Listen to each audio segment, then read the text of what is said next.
ఇప్పుడు నువ్వు మళ్ళోసారి రాహుల్ గాంధీ వచ్చి చెప్తాడు నమ్ముతాడా పాలకుర్తిలా? ఇంకెవడన్నా నమ్ముతాడా? రాహుల్ గాంధీ ఇజ్జత్ ప్రచార మొత్తం ఖలాస్. రేవంత్ రెడ్డి పుణ్యమాని రేపు రాహుల్ గాంధీని ఎవడు నమ్ముతాడా ఈ తెలంగాణలో? నువ్వు ఓట్లప్పుడు వస్తేవి ఇవన్నీ చేస్తా అని మాట ఇచ్చిపోతివి. మరి అలా ఒక్కటన్నా అమలైందా? నువ్వు వచ్చి 10 నెలలు అయింది, ఏమైందా, చేసినావా లేదా అని రాహుల్ గాంధీ అంటే అయినా మరి రేవంత్ రెడ్డి నిలబెట్టి అడగాలనా వద్దా? అంటే ఆయన పోయి ఢిల్లీలో పడ్డాడు, ఈయన సప్పుడు లేదు. మొదట్లో అన్నాడు, ఓ రాహుల్ గాంధీని దోల్కత్తా రుణమాఫీ మీటింగ్ వరంగల్లో పెడతా అన్నాడు. పెట్టు బిడ్డ పెడితే అప్పుడు మా రుణమాఫీ కానోళ్ళని చూసి మీ సంగతి ఏంటో చెప్తారు. గా పని చేయి. వస్తాడా రాహుల్ గాంధీ? రుణమాఫీ చేయకుండా వస్తే అవుతుందా? ఇవన్నీ ఏమైనాయి? నువ్వు రైతు వరంగల్ డిక్లరేషన్ అన్నావు, ఒక్కటన్నా అమలైందా? దయచేసి మీరు ఆలోచన చేయండి. అంటే మొత్తంగా ఇవాళ రాష్ట్రంలో రౌడీ రాజ్యం నడుస్తున్నది. ఒక చేతిలోనేమో రాజ్యాంగం పట్టుకుంటారు, మరో చేతిలో రౌడీయిజం చేస్తూ ఉన్నారు. ప్రశ్నిస్తే భౌతిక దాడులకు దిగుతూ ఉన్నారు. ఇవాళ హైదరాబాద్లో హైడ్రా పెట్టి అక్కడ మొత్తం ఇండ్లు గులగొట్టే కార్యక్రమం చేస్తున్నారు. ఇవాళ ఇండ్లు గులగొట్టే హక్కు నీకు ఎవరిచ్చిండ్రు? నువ్వు మూసీలో కావాలంటే గోదావరి నీళ్లు పోయి గోదావరి నీళ్లు తెచ్చి మూసీని శుభ్రం చేయి. మూసీలకు పోయే మురికి నీరుకు ఎస్టీపీలు పెట్టి ఆ మురికి నీరు మూసీలో కలవకుండా చేయి. కానీ ఆ మూసీని ఆనుకోనున్న పేదల ఇండ్లు కూలగొడితే బీఆర్ఎస్ పార్టీ చూస్తూ ఊరుకోదని చెప్పి కూడా నేను హెచ్చరిస్తా ఉన్నా.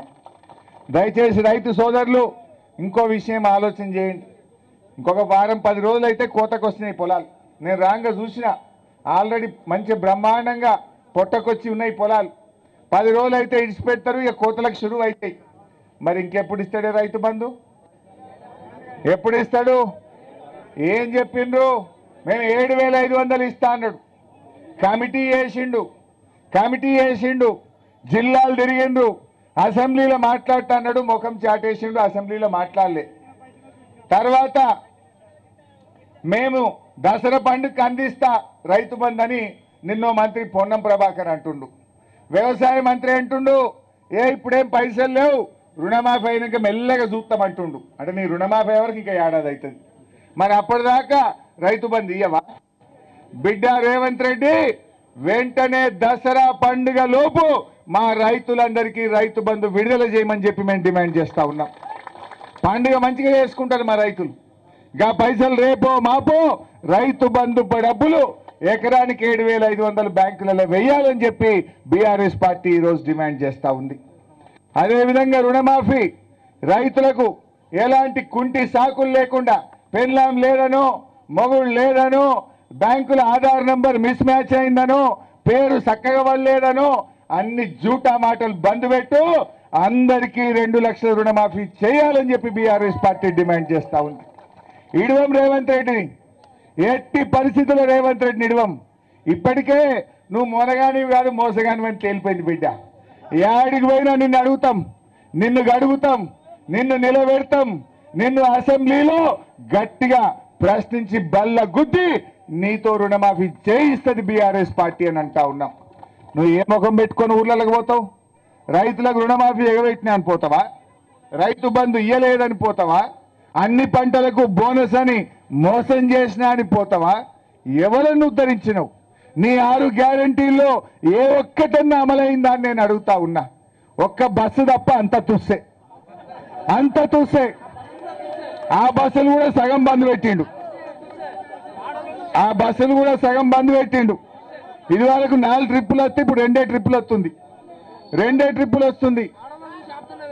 అవి ఆడోళ్ళు నిలబట్టి ఆపకుండా దూరం పోయి ఆపుతుండట. ఆయనతో బస్సు ఆగకుండా అయిపోయింది. బట్ ఏది ఏమైనా